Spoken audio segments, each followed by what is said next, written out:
আসসালামু আলাইকুম সম্মানিত বিনিয়োগকারী ভাই ও বোনেরা, আশা করি সবাই ভালো আছেন। আজকের ভিডিওর টপিকটি ইতিমধ্যে আপনারা স্ক্রিনে দেখতে পারতেছেন। আমাদের ভিডিওর আলোচনাগুলো শুনবার আগেই এই সতর্ক বাণীটি অবশ্যই পড়ে নেবেন। পুঁজিবাজারে বিনিয়োগ ঝুঁকিপূর্ণ, জেনে বুঝে বিনিয়োগ করুন।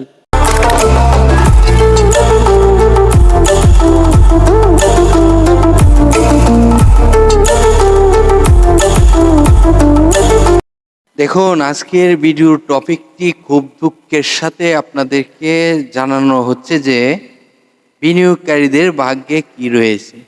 তা আসলে এখন আপনাদেরকে আসলে কি যে বুঝাবো, কি ধারণা দিব, কি যে আপনাদেরকে বলে সান্ত্বনা দিব, আমার বলার ভাষা নেই। আপনারা দেখতে পারতেছেন যে বাজারে এরকম একটি অভিভাবকবিহীন হয়ে যাচ্ছে।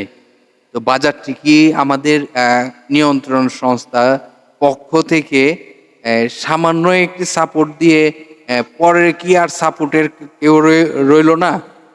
আসলে আমাদের কর্তৃপক্ষদের যে দায়িত্বগুলো, যে দায়িত্ব থেকে যাদেরকে প্রেশার কেয়ার সৃষ্টি করার প্রয়োজন ছিল, এটি কিন্তু নিয়ন্ত্রণ সংস্থা করেছে। কিন্তু আমাদের যারা এই বাজারকে ইনভেস্ট করে মার্কেটকে সবসময় সচল রাখার জন্য এই এই এইটি কিন্তু ধরে রাখে নাই। করে কি যে তারা কিছুটা প্রফিট করে আবার তারা এক্সিট নিয়ে নেই। তো আপনারা দেখতেই পারতেছেন যে 18ই জানুয়ারি 2024-এর একটি সফট কানেকশন হয়েছে। এটি আমরা ধরে নিলাম এটি বাজারের স্বাভাবিক একটি কারেকশন হয়। এটি কিছু কারেকশন হবে, এটি স্বাভাবিক। কিন্তু তারপর কিন্তু আবার দেখেন জানুয়ারির জানুয়ারির আপনার 18 তারিখ থেকে জানুয়ারির 28 তারিখ পর্যন্ত একটি কারেকশন হয়েছিল।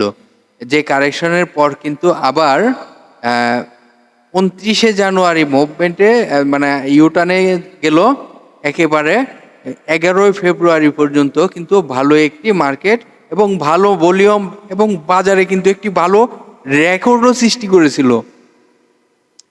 তো এই যে দেখতে পারতেছেন যে এই যে ভলিউম এই 29শে জানুয়ারির পর থেকে বাজারের যে ধীরে ধীরে তার ভলিউম ভালো হয়েছে একেবারে কত 11ই ফেব্রুয়ারি পর্যন্ত।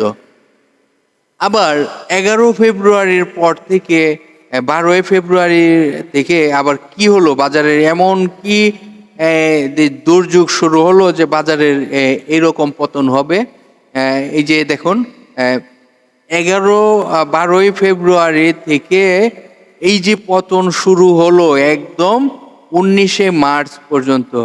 এত লম্বা সময় যদি একটি শেয়ার বাজারের এত বড় কারেকশন হয়, তো এটি কিন্তু আমাদের কে খুবই হতাশা বানিয়ে ফেলিতেছে।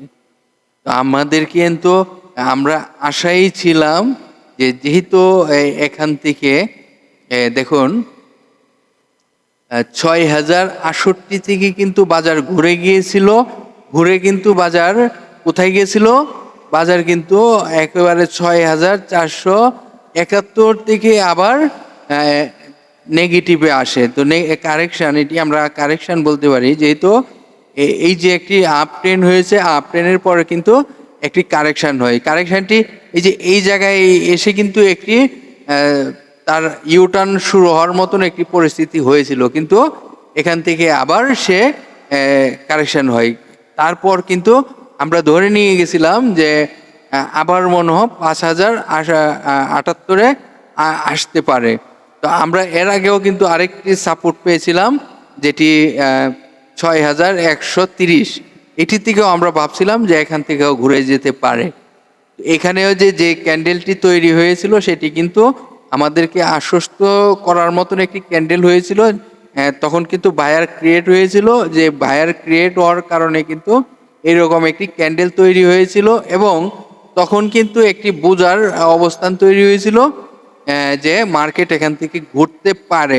আবার ভলিউমের দিকে যদি আপনারা বলতে পারেন, তাহলে সেকেন্ড ক্যান্ডেল যতক্ষণ পর্যন্ত ভলিউম আপ না হচ্ছে এবং এইরকম ক্যান্ডেল আরেকটি না হচ্ছে, তখন কিন্তু এটি কনফার্ম হওয়া গেছে না।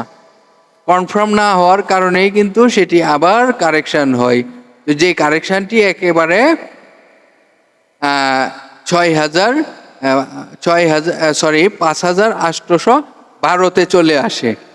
তো এটি আপনারা দেখতে পারতেছেন। এখন যেহেতু এই যে কত 12 ফেব্রুয়ারির পর থেকে একেবারে 19 ফেব্রুয়ারি পর্যন্ত কিন্তু সেই অবস্থায় চলে আসছে। হ্যাঁ, তারপর কিন্তু আবার 20 মার্চ কিন্তু আমাদেরকে একটি আশার আলো দেখানো হয়েছে, যে আশার আলোটি বায়ার ক্রিয়েট হয়েছে। যে বায়ার ক্রিয়েট কি হয়েছে সেটি কিন্তু ফার্স্ট ক্যান্ডেল কিন্তু তাকে ভালো একটি অবস্থান তৈরি হয়ে আসে এবং সেকেন্ড ক্যান্ডেলটিও কিন্তু আমাদেরকে কনফার্মেশন দিয়েছে যে মার্কেট এখান থেকে আপে যাওয়ার অবস্থান 99%। যেহেতু 20 মার্চে যে ভলিউমটি হয়েছে, আবার এটি 21 মার্চে কিন্তু সেই ভলিউমটি ভালো হয়েছে। তো এটি আশার আলো, মানে 99% কনফার্ম যে এই মার্কেট আবার মুভমেন্টে যাচ্ছে। তো এই যে একটি মুভমেন্টে যাচ্ছে, আমরা কিন্তু ধরেই নিয়ে গেছিলাম কত 6,164-তে আবার যাচ্ছে। 6,164-তে কিন্তু মার্কেট যদি সে ইউটার্নটি থাকতো কন্টিনিউ, তাহলে কিন্তু বিনিয়োগকারী কিন্তু অন্তত পক্ষে ঈদের জন্য হলো কিছু আশার আলো দেখতে পারত। তো এই আশার আলোটি কিন্তু আবার নিরাশা করে ফেলেছে। কোথায়? এই যে দেখেন 6,000 5,984-85 থেকে আবার টাচ করে কিন্তু এই যে একটি কারেকশন বলেন আর যাই বলেন, এটি কিন্তু আমাদের জন্য ভালো কিছু হয়নি।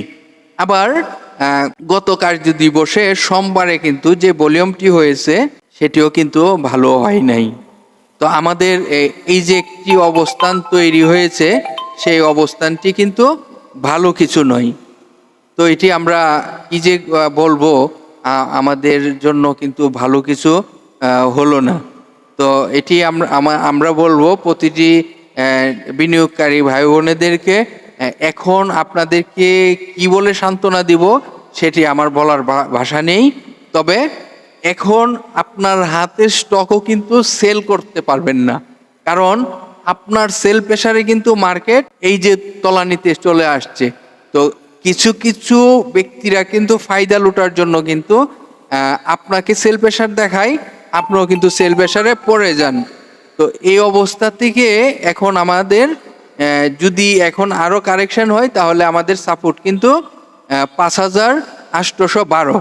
হ্যাঁ, এইটি কিন্তু সাপোর্ট। আবার যে অবস্থান আগামীকালকে, যদি আগামীকালকে তো আমাদের কার্যদিবস নাই যেহেতু 26 মার্চ, তো পরের দিন যদি আমাদের মার্কেট ইউটার্ন আসে, তাহলে মার্কেটের ইউটার্নটাই আমি বুঝে পাচ্ছি না, কারণ এত কম ভলিউম এবং এত কারেকশন, এগুলো কিন্তু আসলে আমাদের জন্য শুভ লক্ষণ নয়।